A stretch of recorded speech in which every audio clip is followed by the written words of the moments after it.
अच्छा गुरु जी, जो कल बात हो रही थी, ये जो जाति की बात हो रही थी, वर्णों की बात हो रही थी, 4 वर्ण में बटा गया, आप दूसरे ढंग से कहें कि चंद्रमा नहीं था तब इसके पास। वही वो सब ये कुछ नहीं थे, उन सब के लिए वर्ण का प्रयोग किया गया। तो वर्ण लिख दिया, तो फिर लिख दिया कौन लिख दिया? कौन लिखा है 4 वर्ण में? चंद्रमा भी नहीं था। हाँ, तो वेद में वही लिखा हुआ है, वेद में मनुष्य का नहीं लिखा हुआ है। वेद में वही लिखा गया है हाँ, कि जब चंद्रमा नहीं थे तो 4 वर्ण थे। हाँ, मतलब वो जो 4 वर्ण जो है ना, वे 4 अवस्थाएं हैं रचनाओं की। जितनी रचनाएं में सृष्टि हुई है, इस सृष्टि के 4 अवस्था है। अच्छा। तो उस 4 अवस्थाओं को वेद ने वर्ण कहा है। मनुष्यों से उसका मतलब नहीं है। अच्छा। हाँ, उसका उस सृष्टि का सृष्टि हो रही है, बन रही है, सृष्टि के दौर से मतलब है। पृथ्वी बन रही है, चंद्रमा बन रहा है। हाँ, ये अंत में जो बना है पृथ्वी चंद्रमा, ये सब ये जो है ना, इसको शूद्र में माने हैं, वेद ने माना। जो अंत में बना है पृथ्वी और चंद्रमा। हाँ, ये सब जितने भी बने हैं, ग्रह जितने बने हैं, और ये सब ये तो अंत में माने हैं। जो ठोस वस्तुएं हैं, तो क्या क्या बना 4 में? मान लीजिए चंद्रमा, जितने भी ठोस वस्तुएं हैं, आकार वाली वस्तुएं हैं, इन सब को शूद्र कहा गया। तो कौन था लिख दिया? आदमी थे ही नहीं वहाँ। जब आदमी थे ही नहीं, पृथ्वी, उसकी बात नहीं है। जैसे आज वैज्ञानिक क्या करते हैं, CERN प्रयोगशाला है, वहाँ वैज्ञानिक सब आज शोध करते हैं जी, कैसे ये ब्रह्मांड बना। हाँ, तो उस समय कैसे बना था उसका शोध करते हैं, उसी के जैसा नकल करके पता लगाते हैं। तो उसी तरह से उस समय जो है अपने भीतर में भी शोध करेंगे, हमारे शरीर में भी, तो अपने शरीर में भी पता चलेगा हाँ, कि किस किस तरह से वो बनता है। क्योंकि जहाँ से हम लोग बन करके आए हैं, हम लोग पीछे भी लौट सकते हैं उसी तरह से। घटनाएं हर समय होती है, छोटे स्तर पर ही सही होंगी, लेकिन हर समय हो रही है, तो हम पीछे भी इसी से लौट सकते हैं, प्रक्रियाओं को समझ सकते हैं कि कौन कौन सी प्रक्रिया। तो उस समय जब वेद लिखा गया, तो जो भी वेद मतलब लिखा गया, क्या मतलब कहा गया, मान लीजिए श्रुति कहा जाता है, तो लिखा तो नहीं गया, श्रुति के रूप में है तो कहा गया। लेकिन वेद जब प्रकट हुआ, तो प्रकट हुआ का मतलब क्या? वेद मतलब ज्ञान है। ज्ञान का प्रकट कब हुआ? जब व्यक्ति जो साधक है वो अपने भीतर गया, तो उसने महसूस किया हाँ, कि किस तरह से ये सृष्टि बन रही है, अपने भीतर महसूस किया। तो उसी को उसने लिखा है कि इस तरह से स्तर से, यानी पहले ये बनता है, फिर ये बनता है, फिर जैसे हम लोग बोल रहे हैं उदाहरण के लिए, तो बोल रहे हैं, तो जब हम बोल रहे हैं तो इसके पहले हम लोग ने कुछ संकल्प किया ना। सोचिए इसको अच्छा से, जो हम लोग की वाणी निकल रही है, जो अब जा रही है, इसके पहले वाणी कहाँ थी? अंदर। अब सोचिए इसको। हाँ, बोलना चाह रहे थे। हाँ, जब हम चाह रहे थे, या जब हम मन ही मन बोल रहे थे, तो वह एक अलग स्टेज है ना, और यह एक अलग स्टेज है, तब बाहर निकाल, समझ रहे हैं? तो इस तरह से वाणी के स्टेज हैं। तो इसी तरह से स्टेज निकाला। जैसे हम लोग बोलते हैं, इसको वाचिक कहा जाता है, समझ गए? और जब हम लोग इसको फुसफुसा भी सकते हैं।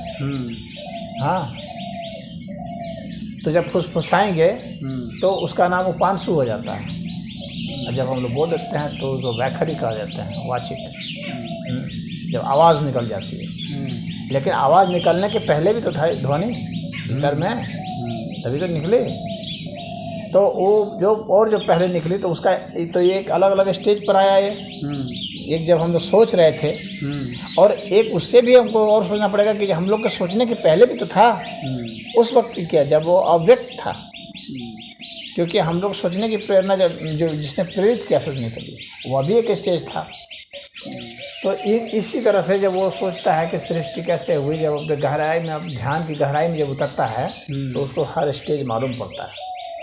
तो जब उस स्टेज को मालूम पड़ता है, तो उसने उस स्टेज का नाम दिया कि यहाँ से यहाँ तक का जो दौर था, उसको हम ये ब्राह्मण कहेंगे। यहाँ से यहाँ तक का दौर जो था, जहाँ बदला हुआ, इसको हम क्षत्रिय कहेंगे। इसके बाद ये कहेंगे, इसके बाद ये जब प्रकट हो गया तो इसको शूद्र कहेंगे। ये उसने नामकरण किया सृष्टि का। इस प्रकार से सृष्टि का नाम कर दिए, जो सोच रहे हैं ब्रह्मांड में, अब इसको अंदर में है।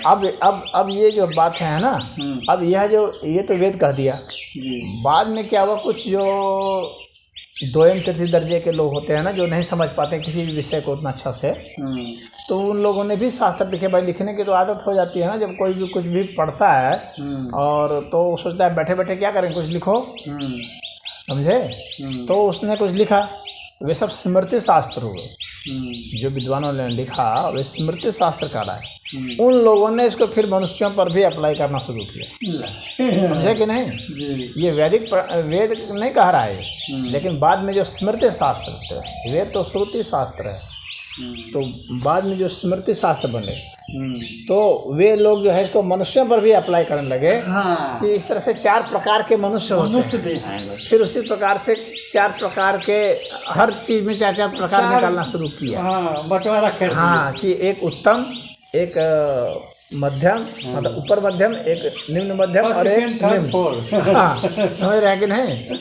तो उन लोगों ने अपने 4 कैटेगरी बनानी शुरू कर दी। तो इस प्रकार से वह जो वास्तव में जो वर्ण का वर्णन वेद ने किया था उसको इन लोगों ने बाकी चीज़ों में भी लागू कर दिया। तो अब ये 4 वर्ण मनुष्यों में आ गए, ठीक है। जब समाज कुछ और आगे बढ़ा तो फिर जितने भी लोग जो आजीविका वो कर रहे थे, जितने प्रकार की आजीविकाएं होती हैं, तो उसमें भाई लिखने वाला तो जो है वो अपने को सदैव श्रेष्ठ ही नहीं रखेगा, वो अपने को हीन कैटेगरी में थोड़ी रखेगा जब वो खुद ही लिख रहा है किताब। तो बात समझ रहे हैं कि नहीं। तो अब उसने जो है जो आजीविकाएं थी, आजीविका के नाम पर जो है जातियों का निर्माण हुआ है। हाँ, कर्म के आधार पर जात कर, जो आजीविका जैसा करे, लोहा का काम करता तो लोहा। हाँ, तो आजीविका जब तक आजीविका थे ना, तुरंत ही आजीविका को नहीं जाति में बना दिए हैं सब।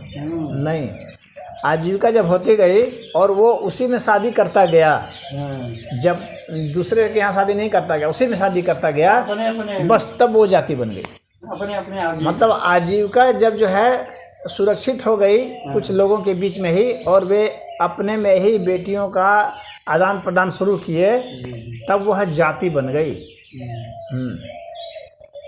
और जब जाति बन गई उसके बाद फिर जो है जो लिखने वाले हैं उन लोगों ने फिर देखा कि इसमें से कौन कौन आजीविका, मतलब कि हम लोग का जो सिद्धांत है उसके अनुसार है, उसके हिसाब से फिर कहना शुरू किए कि ये बड़ी जाति है, ये छोटी। नहीं तो इसके लिए क्या है, फिर कहने लगे ये बड़ी जाति है, छोटी जाति है, ये है, ये खराब जाति है। मतलब खराब जाति कौन है, जो मांस और मदिरा इन सब का जो वो करते हैं, मतलब गंदे काम जो माना जाता था कर रहे हैं, उनको वे लोग खराब जातियों में, हीन जातियों में रखना शुरू किए। इस तरह से वो किए।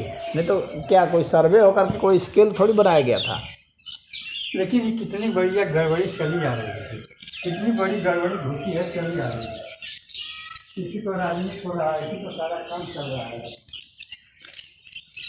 हाँ, तो वे क्या जानते थे कि एक समय ऐसा भी आएगा। वो लिखने वाले उस ज़माने के हज़ारों वर्ष पहले ऐसा थोड़ी जानते थे होंगे कि ऐसा भी होगा कि राजा को ज़माना नहीं रहेगा। हाँ, कि लोग जो है इसी के नाम पर यहाँ वोटिंग सिस्टम भी होगा।